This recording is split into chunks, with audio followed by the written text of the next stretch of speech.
Good afternoon, everybody. And thank you, sir, for inviting me to address at this gathering. There were 4 topics in this discussion. The one was fund management under NPS. Number 2 was value proposition for NPS subscribers. There were 2 more topics to be discussed. So I'll be dealing with the first 2, that is fund management under NPS and the value proposition for NPS subscribers. Let me tell you in the beginning itself that fund managers have been appointed by PFRDA after a lot of due diligence process, and that also by an independent agency, that is CRISIL. We were required to submit our technical proposals, and after being found suitable as per the PFRDA requirements, all the top institutions, SBI, UTI, LIC, ICICI, Reliance, HDFC, and Kotak, they were appointed as the pension fund managers. So as far as the fund management process is concerned, all of these institutions have a very, very well-knit fund management process, and investors need not worry at all about the fund management process and the investment universe which we are following. PFRDA recently disallowed us from investments in securities below AA. That again it should boost up the sentiments of the investors, because we are not taking any undue risk as far as their investments are concerned. Number 2, even in equity portion, we are allowed to invest only in those instruments which are available in futures and options.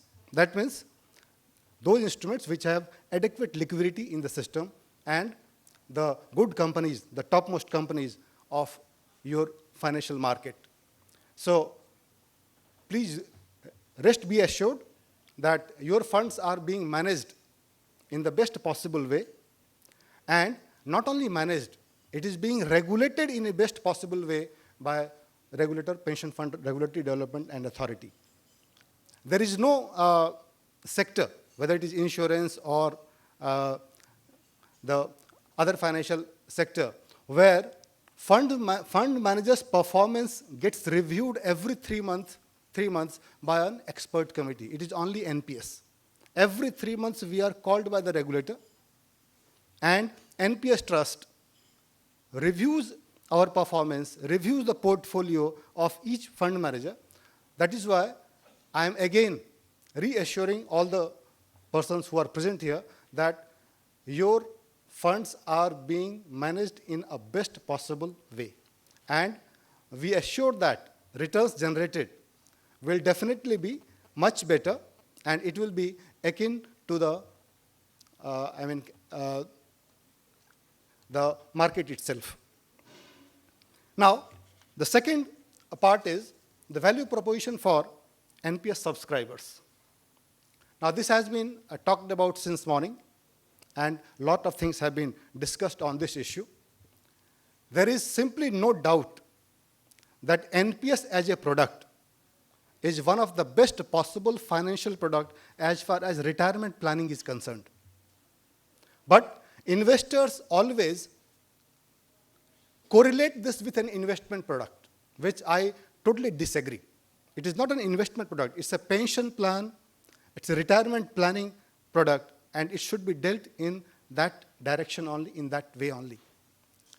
The tax advantages which has been given through ATCC D1B, then ATCC D2, where corporates can implement this scheme in a better tax-friendly way for their employees.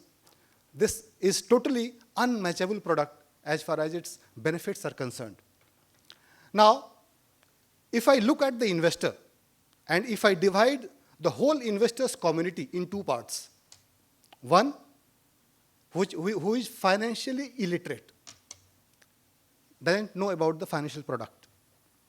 The second part is the persons who are financially literate, and they can compare. Now, the first part, that is financially illiterate persons, The only link which is missing is the distribution. This product is not being told to the investors by any intermediary because there is simply no revenue generation model for them. And the revenue generation model which is being suggested is also not adequate enough, keeping in the mind the other financial products revenue generation model for him or for her. So that link which can connect the investor, the illiterate investor, and the NPS, they need to be somehow incentivized. I am not asking for a incentive model in comparison to a mutual fund product or in comparison to an insurance product, because that will again increase the expense ratio, and ultimately the loser will be the investor. But something should be there, at least, so that the distributor can meet both his ends.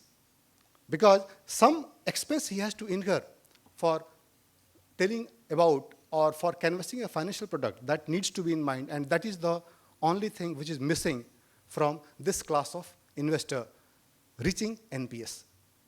Now, the second class of investors which I was talking, the literate investors. The literate investors, the ones who are financially literate, they are thinking that these tax swaps which are available to them is actually not a tax swap. It is a tax deferral method. In the current scenario, where all your withdrawals will be inviting marginal rate of income tax at the time of withdrawals. So they are telling it is not a tax benefit, it's a tax deferral. Once I retire, you will tax me heavily, and that also along with my marginal rate of income tax. So, in fact, the regulator is taking up with the government, we suppose, and we are expecting good news this year. But unless that problem gets resolved, or to some extent, if it doesn't come under triple E, then let it be under indexation. Both the methods, can work out for a literate investor. So these are the two basic points for a literate investor which is basically, stopping him to get into NPS. Now,